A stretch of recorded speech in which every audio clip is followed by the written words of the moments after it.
leather gloves, we're slapping in hands. Popcorn and peanuts, we're working the stands. Pink cotton candy, love on a stick. He's chasing the beer that circle the lips. Play ball, play ball. Roll up the bases and smack it right over the wall. Play ball. Play ball. Good, ladies and gentlemen, and welcome to Laughter Saves Lives. Live! We rehearsed that all day. That was just perfect. Wow, it was like in unison. Perfect. If we would have rehearsed that, we would have screwed it up. Yeah. Right? We would have messed it up, but that was like perfect. I think it was perfect. John's on his phone already. Who you texting now? You checking the Met game already? I'm checking to see if make sure we're live. We are Laughter Saves Actually, Lives. we're having an issue with Facebook.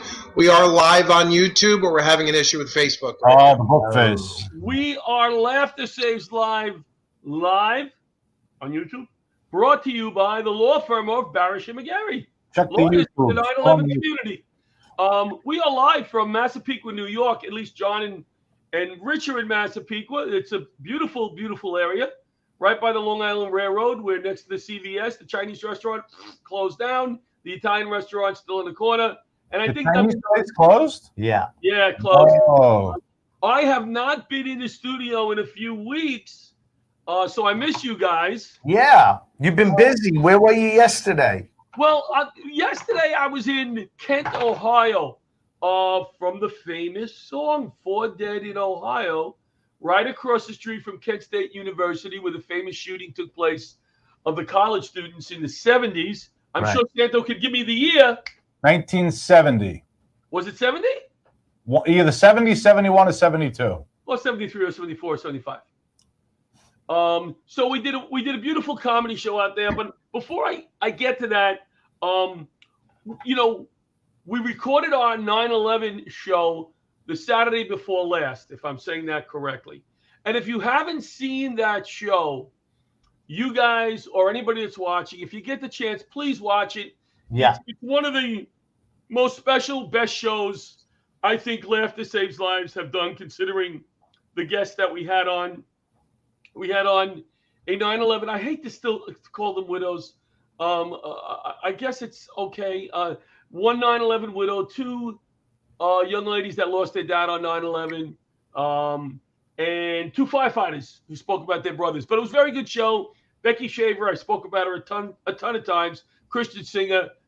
She sang the song that she sang on 9/11, which I didn't know she was going to sing. I couldn't come back on after listening to it. It was just too emotional, but it was a solid show. And thank you, Becky, for doing that. But we went to see this. My son and I, Richie. You ever been to Pittsburgh? I have not. Okay. But you went to the Pirates game. We saw 3 of the games. Yeah. The sad part is there's no Pirate fans. So, like, when there's a Mets moment where all the Mets fans stood, I was like, oh, my God, it's 80% of the stadium. But the vendors loved us because they would be making no money. That's funny. They're so bad they have to bus in the competitor team fans. Yes. But how many people there? It looked like the stadium was about 10% full. It was about 15% full. And Paul Anthony says he's a Pirate fan. I felt bad for the Pirate fans. A lot of good people. And that's what I love about these trips. Going on the road, meeting new people. We're going to be going back to do a show. We hooked up through John Clark, one of our regular followers. His brother is on the air. He's one of the anchors out there. Oh, wow. So I want to try to go back next year in June, see the Mets again. I would love to go back. If you're lucky, next year they'll let you anchor. Yes. Yeah, maybe I could swap with him and he'll do the show. Great trip with my son. That's nice. It was nice fighting for 7 hours there in the car and 7 hours back. We never Wow. get Father-son bonding and fighting. that quality time alone in the car. We never get that. So, but again, on the way home, I said, wait a second, we're right near Shanksville. So we went to see the memorial, the Flight 93 memorial. Right. Very, very well done. And think How about far was that? what's that How far away was it? Was the memorial? from Pittsburgh? Yeah, An hour on the way home. On the way home, pretty much. yeah. Yeah, You it's know, like roughly And between Philly and if you think about it, Rich, the World Trade Center, they got a memorial. It's downtown Manhattan, right? Right. They have a whole field to do this memorial on. And the way they did it, it was beautiful. Wow. You don't see a hole in the ground where the plane went down or anything like that. It's a beautiful field, and the only thing they have out there is a big rock to show you where the plane went in. Just a rock. You know what I mean? Very and the memorial's up on a hill, and it's in the flight path of where the plane came. So the memorial's up on high, and then the plane came down. Then they have the wall down below, and then the field, a big gray wall on an angle that you walk up to the memorial. I have to look it up. I'm going to Google it later. Yeah, and we met a wonderful lady who's going to be on the show. And this is what I love about these trips, salt of the earth people. You know, my son and I started talking to her, and what a wonderful woman. I can't remember her name. But some of the good stuff. Richie, we were talking about the other day on the phone, going on a road trip, going on the road, right? Yeah. And you see stuff on the road that you don't normally see when we're in the city, when we're on the LIE. By the way, the Cross Bronx, here's how bad the Cross Bronx is. This is how bad. They're not on the exits. In the middle of, what's the speed limit you think on the Cross Bronx? What The limit would probably be 55. 55. Where it's supposed to be 55 miles an hour. Is 10. There are people selling mangoes on the express. That's how slow you're going. They're on that little shoulder. There's two of them, one on each side. And I'm going, holy crap, this is New York. Yep. But the ride is great. But what do we see? I saw a bunch of these. And I love these. I don't know why I get all excited about these on the road. Wide load trucks. Oh, I thought he was going to say Wawa. No, with the wide load on it, all different. Why does that get you excited? I don't know. It's the little guy following him, you know, with that little truck, and the With truck the siren on it. and some of these things are going into your lane. Yeah. Of course, it's a what? It's a wide load. So now, should I pass? Should I not? Very excited about the wide load. It's one of my new things on the road. One of the other things that I was thinking about, Richie, Wawa. in particular, not Wawa, the truck stop. Have you ever been in a true truck stop? Of course. Yes. On the road, that little store that has all those little gadgets that truckers. Yeah. Some of those stores aren't so little. They're like big stores. I always go in them just to take a shower. They call my number. I went to one near Binghamton. It had a Wendy's. It had like a whole mini mart in it, and it had showers. It had laundry and gas. We went there for gas and food. It was amazing. Some of them are nice. But I was picturing Richie and I saying, there's two doors. There's the people that walk in who drove the car there with their family, and then there's the trucker's door. Yes. And I said, I would want to see Richie walk in the trucker's door, like acting like a trucker. What would you do to act like a trucker, walk in and you have like you know what I would do, John? First of all, I would get that big wallet in my back pocket with the chain that goes to the front pocket. There you go. And then you got to look at, and you got to be really greasy. And that, if you notice, the door is always greasy, you know. And here's what I thought you'd do. I thought I would walk in the door. And the first thing I would do is I'd like stop, do one of these, and just tug at my pants, pull up my pants a little bit. And then I would pull up your pants. walk like John Wayne, you know, and I don't know, I'd probably get beat up. No. The best truck driver in the movie was the guy in Die Hard, the one they filmed in New York. When John McClane goes, "Are you the truck driver?" He goes, "No, I'm a beautician." Of course, I'm the truck driver. That guy was awesome. And now he was one of the weirdest things I saw in one of the rest stops. And this is the one just to pee, and they have the vending machines. Not a true, you know. You didn't pee in the vending machine, did you? No, but there were 3 pictures. You know when you see the pictures on the wall, this is the governor, this is the person in charge of transport, right? Yeah. So I walked into the little lobby, men's room, ladies' room, and there was 3 pictures in a frame right next to the men's room sign, and it said nothing else. Just 3 pictures next to the men's room sign. And I'm you like, know who they Who are. are the people? that's what I'm saying. Who were these people next to the men's room sign? Was it the governor of Pennsylvania? Was it the guy who built the bathroom? Like, there was no, and it bugged me for 2 days. And I want to know who these people are. And I You ever see those, the signs when you enter a state and it says who the names of all the people are, the governor? Yeah. Right. Who cares? That's a Nobody. waste of money. They should just say, welcome to Pennsylvania and be blank. If you really cared who the governor was, or who, you'd look it up. Well, they I want don't you care. to know it was me who allowed you to relieve yourself on this stretch. That's what I You want to hear my roadside stop story? It was about 2 o'clock in the morning. I'm on my way home from Philadelphia. It was me who allowed you to. I was on my way home, 2 o'clock in the morning, John, Yep. Philadelphia, coming back from Philadelphia, and I needed coffee desperately. So I said, let me go in here. Please have coffee. And in the roadside stop, the only thing open at 2 o'clock in the morning was a yogurt and such. Yogurt and such? That was it. Oh, the Roy Rogers was closed. The Burger King, all of them were closed. I go, please have coffee. So I go up, and there's a man, an older man, standing behind the counter. Follow this story. And I go, hey, I walk in 2 o'clock in the morning. We're the only ones in there. I go, how's it going? He goes, I'm a grown man on the side of the Jersey Turnpike at 2 o'clock in the morning working a yogurt shop. How the you think it's going? I go, please just tell me you have coffee and I'll be out of your way. What a weird place to be open at that hour. Yeah. I stopped at 2 stops off. Like, you get off and they have the signs.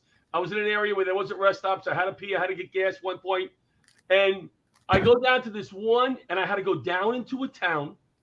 Like Allentown, like really a rundown town. Yeah. The gas station was one of those old ones, you know. Oh, yeah. I'm pumping gas, and I'm looking around, and I'm going, there's no doubt in my mind that 3 people have been killed in this town. Right. While I'm pumping my gas. Yeah. Like, not in the last month. While I'm pumping my gas, there are murders taking place. And I tried to get out of there. And the one other rest stop that you'll probably be disappointed me on, I stopped at a true rest stop gas station who sold some food. And they had fried chicken.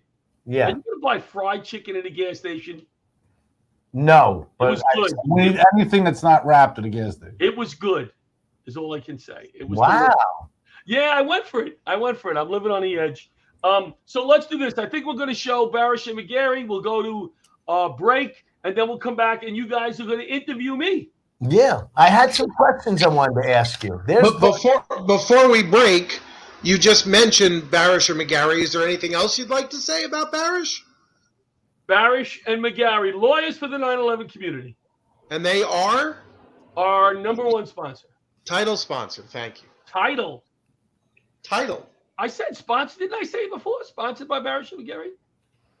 Yes, I did. Let's go. We're going to commercial.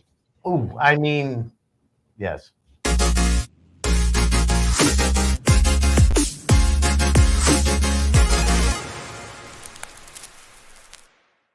If you spent time downtown on 9/11 or in the 8 months after, you were exposed to toxic air and may be eligible for compensation from the $10 billion 9/11 Victim Fund. But most people who qualify still haven't claimed what they're entitled to. I worked downtown. I didn't die. I was an office worker. I felt like there were others who deserved the money more than I did. A major reason people haven't claimed the money they're due is guilt. They feel guilty claiming funds when others died or were first responders. I heard there were 9/11 funds, but because I wasn't a first responder, I did not apply. You do not have to be a first responder to qualify. This fund was created for everyone who worked, lived, or attended school south of Canal Street, who may have experienced or have experienced respiratory illness or any of the 68 cancers linked to the toxins. Even if you have a family history of cancer, there is a presumption linking most cancers to the toxins. I thought it was too late to make a claim. My spouse worked downtown at a bank and died of cancer. Honestly, I just haven't felt up to it. The government's $10 billion Victim Fund and Health Program have been permanently extended. You just need to have been below Canal Street on 9/11 or at any time in the following 8 months. To see if you qualify, call or go to 911fund.com to speak to a representative of Barasch and McGarry, lawyers for the 9/11 community. There are many reasons people who are eligible for compensation are not stepping up to claim it.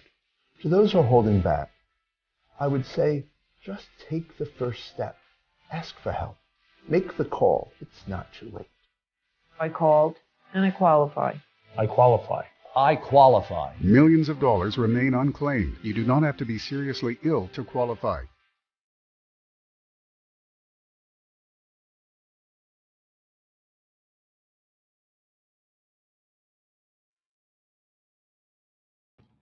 And we're back.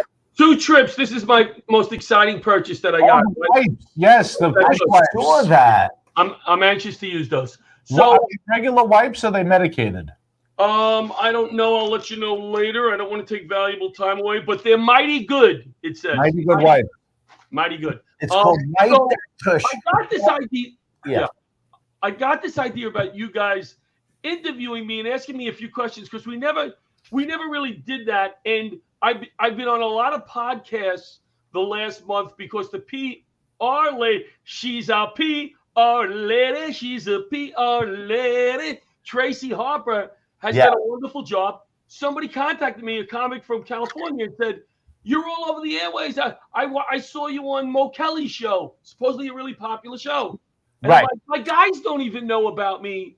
So, All right, John, let's keep it unscripted. Yes, we have no Why script. comedy? How did you start? What? Yeah. We're going to keep off the cuff questions. Off the cuff, very Why comedy, comma, how did you start? Yeah. Listen to me, you stu-nuts. I'm sitting on the couch, half asleep, just sending you ideas. Don't read what I sent you. Why would you tell them we're going to interview you when we could just naturally have asked you? We don't have any scripted questions right here. We're almost out of time. Go ahead, go. Why comedy, comma, how did you start? I started comedy when I was a firefighter in New York City. Wow, I didn't know that.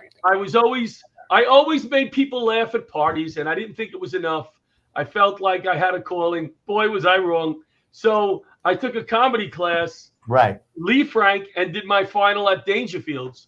But I did get up at Chuckles before Dangerfields and bombed a miserable death until the fire alarm went off in the firehouse right next door. I remember. And I went, hey, I got to go, right? And I got my only laugh. Yeah. What were... I told you not to read. What were some of your jobs before firefighter?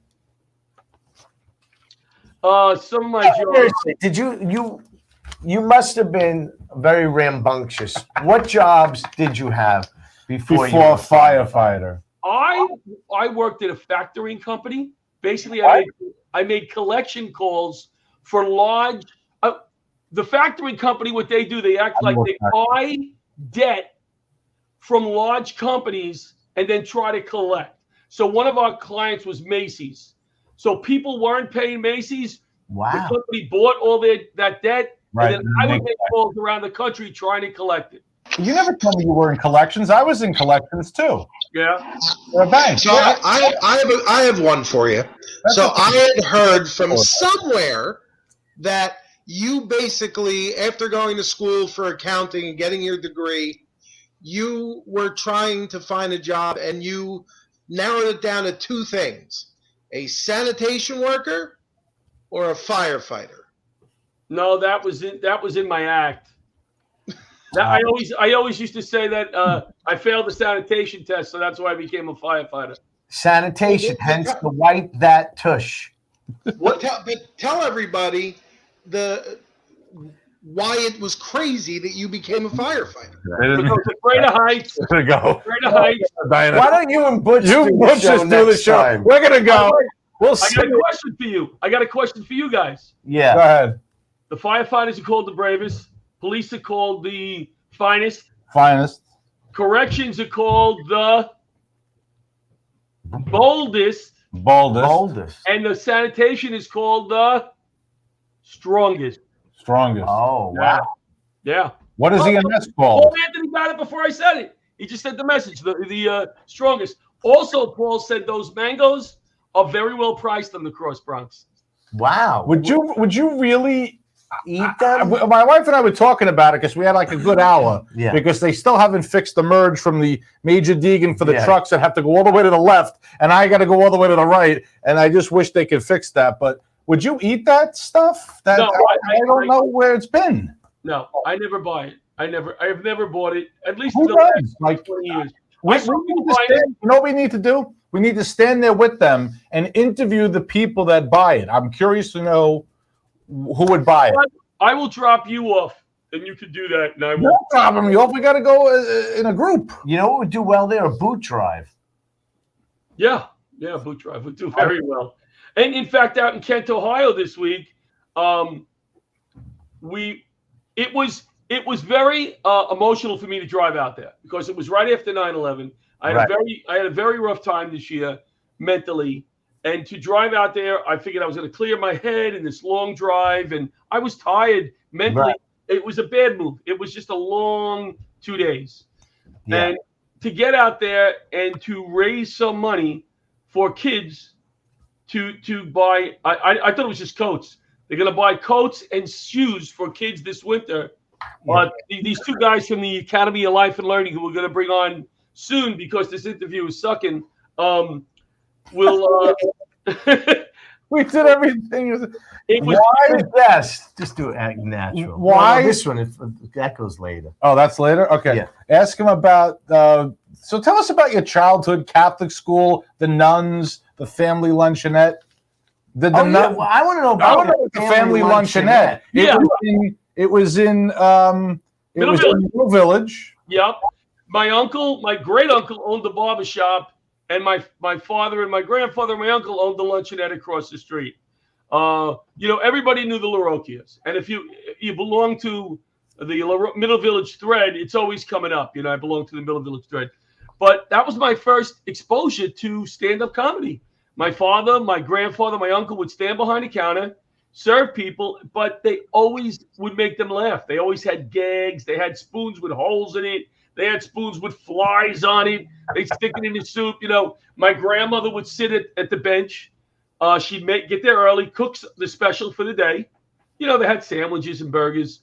And then she'd sit there all day and just greet people. It was a really What I love about Italians, no offense, Italians, whenever they have the restaurant, and I think Greeks do it too, if you ever been in a Greek restaurant, they always have the old grandparents sitting. Yes, it's mandatory. It's like mandatory, like they're guarding the register. Yes, they have to sit their own booth. And you had that. And grandma was an old Italian lady, so she could say anything and nobody get insulted. Right.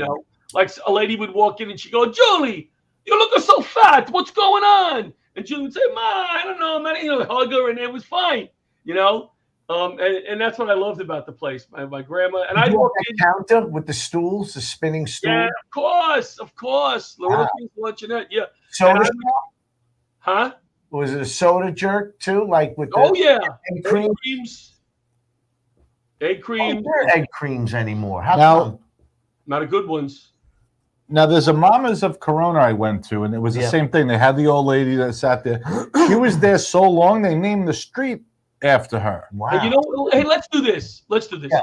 Let's bring in our next guest because this is really I'm having we're having a little bit of an issue, and I'm not sure if they're doing it just because they want to. But Jordan and Marcus, I'm pretty sure you can hear us. If you could turn your cameras and your microphones on, it's okay. You're not going to pop up until we bring you in. So there's Jordan. I can see. Waiting for Marcus to turn on his camera. And then what we'll do is we'll take a break. We'll go to LifeVac, and then we'll come back with Jordan and Marcus. LifeVac almost having saves every single day. They're just doing a phenomenal job. Everybody buy a LifeVac. All right. Academy of Life and Learning, these two guys are from. You're going to really love these guys, John and Rich. They're cool, really cool guys, doing great. Yeah. All right. So we'll go to break. So we'll go for a break, come right back with them.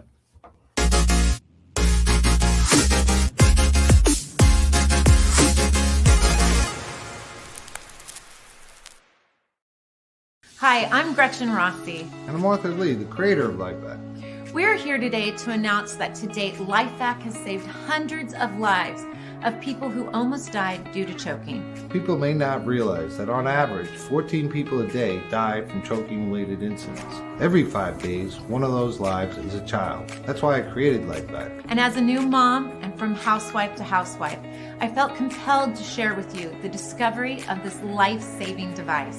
LifeVac is a simple-to-use airway clearance device. Just place, push, and pull to save a life. And it costs less than it would take to fill up your car with a tank of gas. Imagine being able to save a life for less than $70. To learn more, please visit lifevac.net.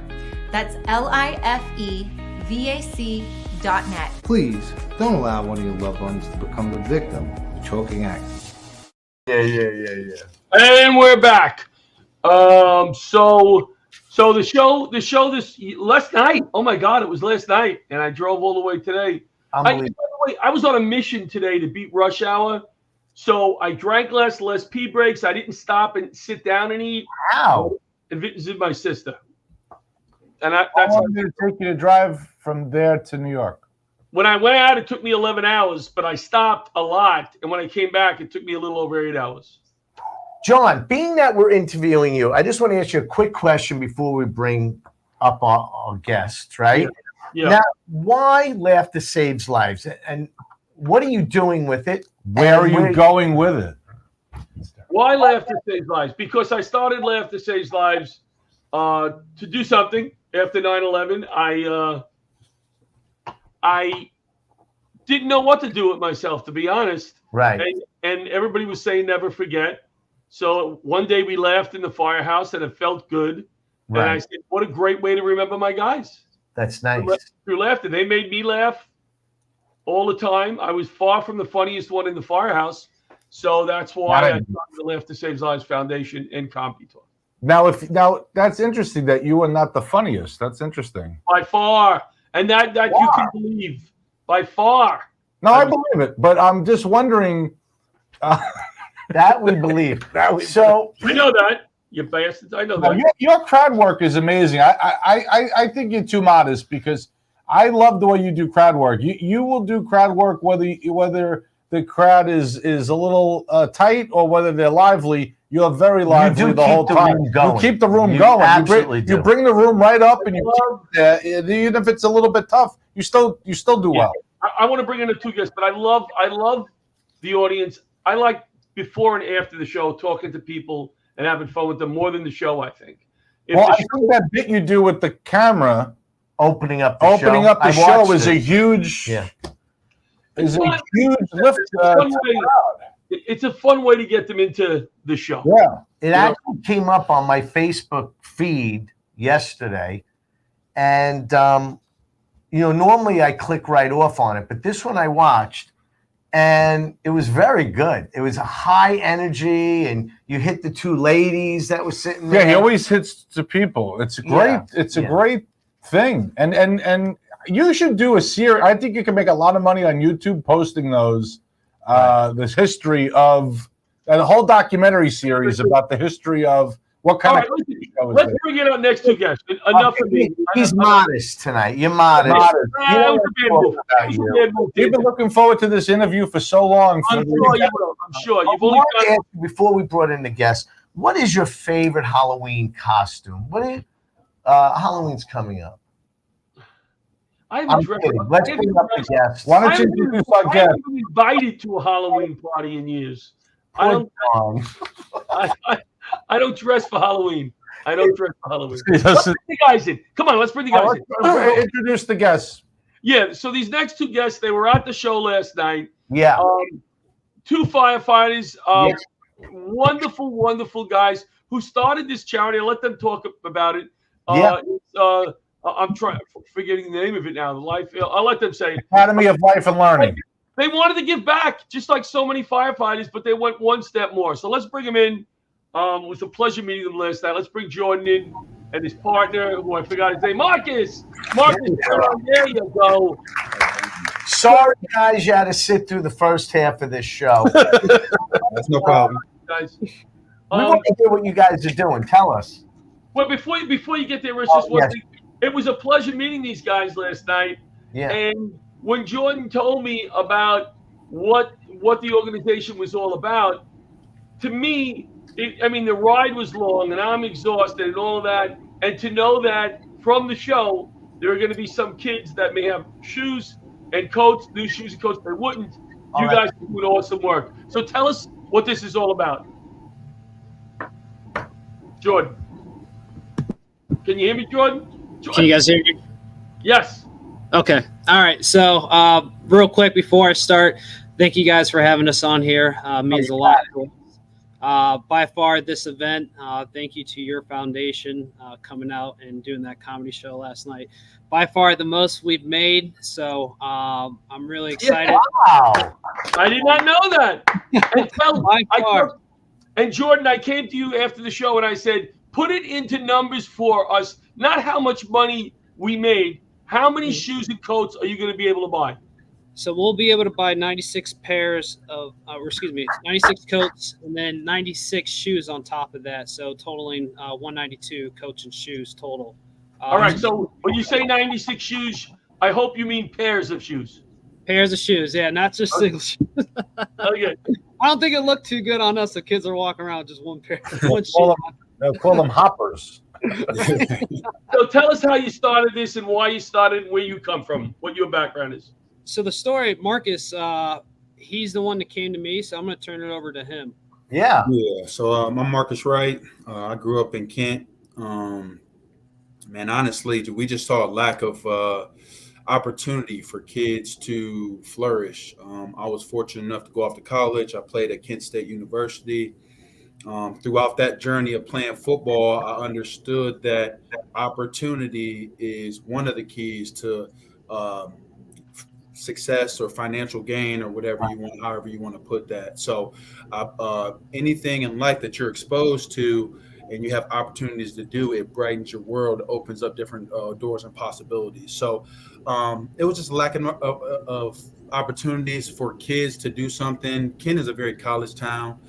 We all know that if you've been a part or if you've been around it. We grew up in this town, myself and Jordan, and our friend Cody Reed, Maurice Dowdell, and Eddie Calhoun were the ones that I approached because we all come from different backgrounds. Right. Jordan, single mother, my friend Cody, single mother, Maurice, split household. Eddie came from a single father household. So I wanted people that experienced that hardship as kids to be able to understand what these kids would need, how we need to talk to kids, how we need to approach kids. Kent is a very town that you if you're not from here, you'll go in, you think that we have a lot of money and stuff, but actually we have a very high poverty rate, like 60-something% of poverty within our community. So we just wanted to give opportunities, and especially within sports. That's kind of the avenue. Like I said, I played at Kent State. I'm the Kent Youth Football Director right now. Wow. So that was the avenue that I wanted to close the financial gap. So we started with sports camps. We went from, I think, 32 kids to 76 to 130 kids at these free camps that we put on. Just working on fundamentals, bringing in speakers to talk about life, hard experience that people that they've been through. And then we catapulted that to doing a food drive. We added in the Coke drive. Did we say what the name of the organization was? Yeah, Academy of Life and Learning. Sorry Academy about that. AKA all. Sorry. Can people find you anywhere? Facebook or? Yeah, allforeverything.org is our website. Allforeverything.org is the website. Donations can be made there. You can kind of see some of the projects we've done. COVID kind of hit us hard just because everything we were doing is in person. So we're finally getting back to some things. And then Facebook, All for Everything. All right, Marcus, I think Richie has a question for you. Richie, you have a question? Yeah, go ahead. I thought you had a question. No. No. All right. So are you both firefighters? No, I'm a real estate agent. You're a real estate agent. Jordan, I know you're a firefighter. Yeah. How has this is a silly question because I know the answer, I think. How are the guys and the gals at the fire? You call them fire stations. Yeah. Call them firehouses. How have they been supportive to you? Tremendous support as far as networking goes. That's the biggest thing I feel like I've learned, in the 30 plus years I've been on this earth, is that networking's huge if you're going to try to grow anything, no matter how small it is. Being able to tap into those resources within the community, being connected to different organizations, just having them and knowing their background and the people that they know, it's made running our organization a lot easy. So I was talking to Peeps today on the way home, Lieutenant Peeps. We went to Lima, Ohio. I always say it wrong. A few years ago, and I feel we have finished business there because the show's there. We didn't raise enough money. They're building a 9/11 memorial. So I think what I would love to do is come back next year. We learned a lot from this because we had a lot going against us. Because we were supposed to have a conference, by the way, a fire conference the day before Tuesday, Wednesday, where guys were going to be looking to do something at night, and the conference was canceled a few months ago, and now we're stuck with a Tuesday night. Richie John knows what comedy on a Tuesday night is. So I want to come back there. We were supposed to also do a second show, which the woman ended up in the hospital from this veterans organization in Columbus, I think. So maybe next year we can bring the comics with me then and do 3 shows. Well, thank you. I would love to do it, John. Thank you for asking. I was going to ask you. I need somebody to help me drive. I really do. You have any other stuff coming up that you want to tell our audience about? Not at this moment. Like my partner said, COVID kind of hit us pretty hard, especially being a nonprofit. A lot of our funding comes through donations, and it wasn't there this year or the past 2 years. Well, I'm glad that Laughter Saves Lives was a very small part of what you're doing. It was an honor to come out there and meet you guys. And thanks. Peeps put me up in the Kent State University Hotel, which is awesome. Nice pool, which is back. Just one more time before you let them go. One of you, great gentlemen, please give the website where people can go and learn all about the organization. That's going to be allforeverything.org. ALLFOR everything.org. That is awesome. You guys are doing great work. Great work. Thank you. Doing God's work, as they say, and it was an honor and a pleasure to meet you guys and to be a small part of it. And thank you for letting me into the town of Kent. I'm not welcome to many places. Appreciate it. Yeah, all right. We appreciate it. All right. Thank you so much, guys. Academy for Life Learning. To Marcus and Jordan doing God's work. Awesome stuff. I really had fun last night, but I was very tired. You know what I mean? I don't mean to, I was just tired, and it lit me up. Once the people started coming in, you know how I get. That's a lot of travel. John, thank you for putting me on this spot. Richie, I want to ask you a question. Oh my God. We should come up with a signal if we're going to ask a question like this. Or I appreciate like in baseball, I have a question to ask. Yeah, I thought I heard you coming in, and I thought you may want to ask a question, and I was stepping on you. But I figured that by then you would at least have one question. But yeah, I was thinking my wheels were turning, but you did such a great job. And they did such an eloquent job telling us exactly what they do. Oh, they're awesome. They're awesome. Absolutely. You know what, Richie? It's so nice to go out and meet people like that. You hear so many stories, and people are so stressed, politics and COVID, and to be in a room with these guys and see where they came from, and they want to give back and make it better for the next generation. Really cool. All right. Allforeverything.com. Go to it. Hopefully. Yes. No, go ahead. I'm just same thing. Allforeverything.org. Anthony, we need Paul to turn on his camera and his microphone. Yes. All right. Turn on. And we're not going to go to commercial. Good. So talk a little bit, and up there you can go to Paul whenever you like. All right. Gives us. You want to introduce? Go. Yeah. Don't we go to breaks? No, we're not going to do. No, that's it. We're good with breaks. We did 2 breaks. We want to give Paul Anthony a good solid 15 minutes. 14 minutes, 45 seconds now. So, John, Richie, you're going to interview Paul because I know how Anson William interviews. You're so good with interviewing, that Anson Williams has condemned the show. Now we're at 13 minutes. Let's bring him up. We are bringing up the founder of the Long Island Comedy Festival. Long Island Comedy Festival. Which is running for 16 years now. But wait, let him tell us. We should let him tell us. Not only does he have a great comedy festival, he's a fantastic comedian himself. Let's bring up Paul Anthony. Paul Anthony. There he is. All right, there he is. So there, Paul. This is some show. Again. Paul, every guest goes home with wipe that tush. Oh, that's great. Thank you, John. I'll send it to you. That is perfect timing. That is perfect. Paul, that's all thanks I'm for say, taking the time to be a part of this mess. We appreciate it. Well, this is some show. I've been watching. I was backstage the whole time. First of all, before we say anything else, I really would like to thank Barasch and McGarry Law Firm, our title sponsor. I really would like to make a big point about thanking them, being the title sponsor, coming on board as a sponsor at the title level. John, you've been replaced. So I can't thank them. I can't thank them enough. I also want to mention, quite frankly, I love the Life Vac commercial. I'm in love with Gretchen Rossi. So that's just those are two things that I want to point out. Is that appropriate by these days?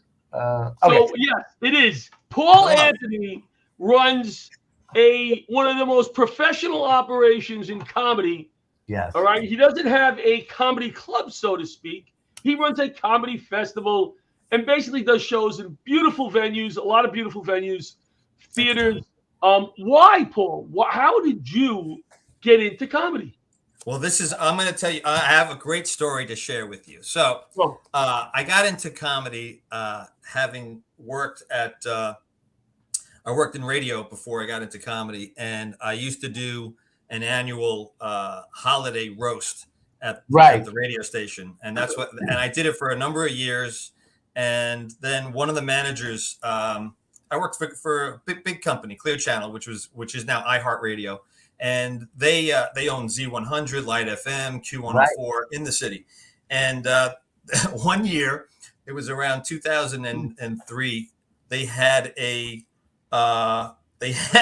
holiday party. They called it a holiday party for all the radio stations in the tri-state area that the company owned. And there were like 30 radio stations. So like 600, 1,000 people show up together, all the staff members, and they brought us to a place in the city. It was called the 2020 Club. I don't know if you're familiar. Okay, so I was a member. You remember? It was owned by some famous rap star. Pearl Vision. It could have been Pearl Vision. You're right. Thank you, Rich. You might want to. Can somebody mute Rich's microphone? So the point is. So anyway, they had the company was so cheap. This is a true story. That they came up with the idea. They said, you know what we're going to do? We have all these radio stations. We have all this talent. We're going to have a talent show at the holiday party, so we don't have to pay anybody to actually perform. And so, unbeknownst to me, they put my name in, and I get an email from corporate saying, "Oh, you're scheduled to be the 6th performer." I'm like, "What the hell is this?" Wow. So anyway, I did the roast. It was horrible because no one could hear. It was just everybody was drinking and carrying on and drunk. Yeah. But there was one person in the front row that approached me afterwards. It was Bob DeBono. Does everybody know Bob DeBono? Yeah.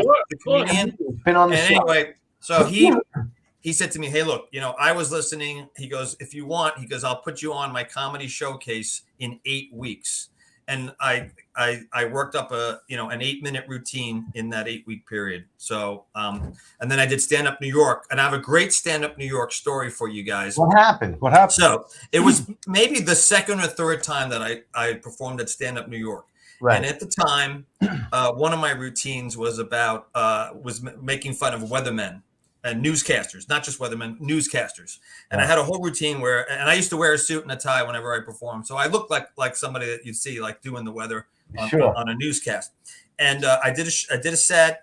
Back then it was only 8 minutes.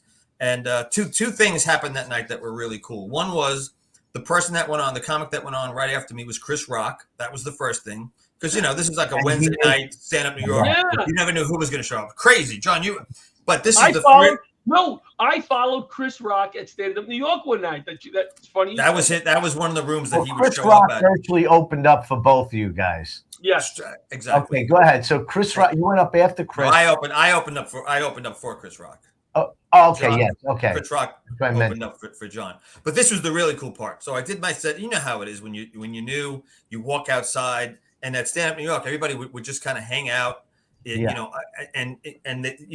wait to see if any celebrities would show up or whatever, and you wait for the full show to end, and then your friends would come out. But this was really cool. A comedian that I didn't even know came up and approached me, a handsome guy, and he says, "Look, he goes, I got to tell you that newscaster bit that you do was fantastic." He says, "You really need to, keep doing that and exploit it." And that comedian was John Larocchia. Thank he you doesn't, wow. He doesn't even remember. He doesn't. Are you serious? Remember. Absolutely. Right after. Hold on a second. Absolutely. That's when we first met. I didn't even know who you are. I don't remember that. Of course not, because you at the time. Why didn't you ever tell me that story? I've probably told you several times, but this is what happens as we get older. We forget that. You're right about that. You're right about that. Wow, what a moment this is. Oh, we forgot. Thank you for that. And let me give you that. I guess that's a compliment. I was nice to you. That's a compliment. Of course, it was a compliment. It was meant as a compliment. Let me give you a compliment. A lot of the comics out there, they want to work for you. You know that. Same with my shows. You always have comics contacting you, whatever. Because of the venues you play, and the three of us will attest to this, it is so much fun doing a show for you because they're always so well organized, always in a nice place, and we appreciate that. As comics, that you use us because that you do have those type of venues. Absolutely. Yeah. And most importantly, he pays before the show starts. Yes. Yeah. Don't give away all the secrets. Don't cash that check until Wednesday. Who says that? I said that. I am only kidding. No, I said that. I've definitely said that. I've given comics checks and said, please don't cash that till Thursday. I've done that. Yeah. So, Paul, where are you zooming in from? Thank you for asking, John. Actually, I'm in the same town that you are broadcasting from, Massapequa. Oh. But I want to just point out, and I want to have a quick shout out to the Massapequa Coast Little League. I don't know if you were following, yeah, of course. But our team was in the Little League World Series. They ultimately they played fantastic. They did amazing. They got further than any other team since 1978. Yes. They did us proud. If you drive anywhere near Massapequa, there were signs everywhere. All the businesses in the community really got behind. There was a parade 2 Wednesdays ago down in town with over like 1,000 people. We were there. My dog Marley, the mascot, was wearing one of the. I used to actually be one of the coaches for the team. Absolutely. And years ago, who's gargling? I don't know. That is. I'm not gargling. I hear wow. Okay, I'm not gargling, but if I could interject because John forgot, we have. Bobby, can you put that up that I sent to you earlier? Big news here, Paul. Could you put that up there, Bobby? Is this about? Can we get that flyer up there? There's a show coming up. There is a show coming up, and the guy playing Linus, Carson, happens to be Rich's son. Oh, no way. So go out and see that show. You're a good man, Charlie Brown, at the Claire Rose Playhouse in Patchogue. Last week in September and the first weekend in October. Thank you. And none of our flyers were shown tonight, but we showed Rich's son's flyer. So sorry. Paul, finish. Tell me what happened. Massapequa. Go. Just that I wanted to do a shout out, and great. I don't think people understand that this was a small, very important local, little league team. It wasn't. The challenge is that these other teams around the country come from a much larger pool of talent. Yeah. This team, everyone, 2 of the kids. One kid lives across the street from me. The other kid lives behind us. This is Oh, wow. this is how small. Now, how are you involved with the team? I was involved with the Little League program for several years with the kids. Did you coach? I coached. I was a Williamsport coach for 2 years. We did Cooperstown for 2 years. Yes. Oh, wow. Let me say, I want to say one more thing, if I can. John, of course. 1 minute. I want to know why, and now because we're going into this season, why is Christmas not your favorite holiday? I know why, but you tell them. That is really, you really pivoted there. I wanted to work in. Well, I pivoted because we have 3 minutes, but it's 3 minutes. All right, I'll just tell you a quick story. So, getting back to Massapequa and the neighborhood. So, I'm obsessed with Halloween. That is my that is my holiday. And if you ever want to, and you guys are more than welcome, I'll invite you. I do a big Halloween display every year. His house. And every year, right in front of our house on the lawn. And I'll bring my grandson. The lawn comes to life on the weekends. Generally speaking, on the weekends. Oh wow! We have characters on the lawn that are obviously mannequins, but then we have actual characters that come to life on the weekends. And people drive by, and the highlight of my Halloween last year was I was out on the lawn one night, and a car drives by, and the car drives by in front of the house. We have a little fence up so they can't come on the lawn. And the car drives by and slows down. The window comes down, and you hear the child crying. And I was like, I did my job. Oh, that's great. We got about 3 minutes. Tell us what you have coming up with the Long Island Comedy Festival. Well, the Long Island Comedy Festival pretty much runs year-round now. We do, as John has said, we do have partnerships with some great venues across Long Island. All across Long Island. So just longislandcomedy.com, longislandcomedyfestival.com. You can find out where we're going to be. We're on social media. We have shows every month, and we feature phenomenal comedians like John Larocchia, Rich Walker, John Santo. In fact, I just did a great show Saturday night out in Port Jeff. You guys have all been there. The Comedy Club at Theater 3, the downstairs venue at Theater 3, in my opinion, the best comedy venue on Long Island or beyond. I mean, the acoustics, great. You feel like you're in a club in the village. It's thunder. Always thunder down there. Thunder. Well, I tell you, want to hear thunder? You should have been there for John Santo's performance. John did a 5 to 10 minute dissertation about Port Jefferson in his Donald Trump character. And let me tell you, the people it was John, you almost got a standing ovation. I mean, that was a lot of fun. So thank you. Yeah. So it's all good. It's all good. Wow. Well, as you know, we'll be talking. Laughter Saves Lives would love to partner with you because you're the best out there, and it would be nice to do some good work with you. So we'll be talking about that. That would be awesome. I would love to talk about that. As much as I'd love to talk about, again, Barasch and McGarry law firm, title sponsor of tonight's program. I want to thank them. Lawyers for the 9/11 community. And when Butch plays this back, he will see that I did say it. Just not right up front. I did say it. Richie, didn't I? I thought you did. I did. I did. All right. Butch, do you want to add anything before we go? Next week, one of our favorite guests, Pastor Ann Cansfield, the FDNY chaplain, will be joining us. Oh, she's been traveling around the world, has some great stories for us. It's going to be a very, very good show next week. And we also have a guest that I booked that I can't remember who it was, who's going to be excellent, but I can't remember who it was. And Paul, thank God you showed up on tonight's show. Paul, thanks so much. We're going to wrap it up. That's the show. Thank you. I can't wait to co-host the show. Listen, Paul will co-host with me one night because after tonight, he's like, can't be worse than that. Good night, everybody. We're going to Diner. Thank you. Great job.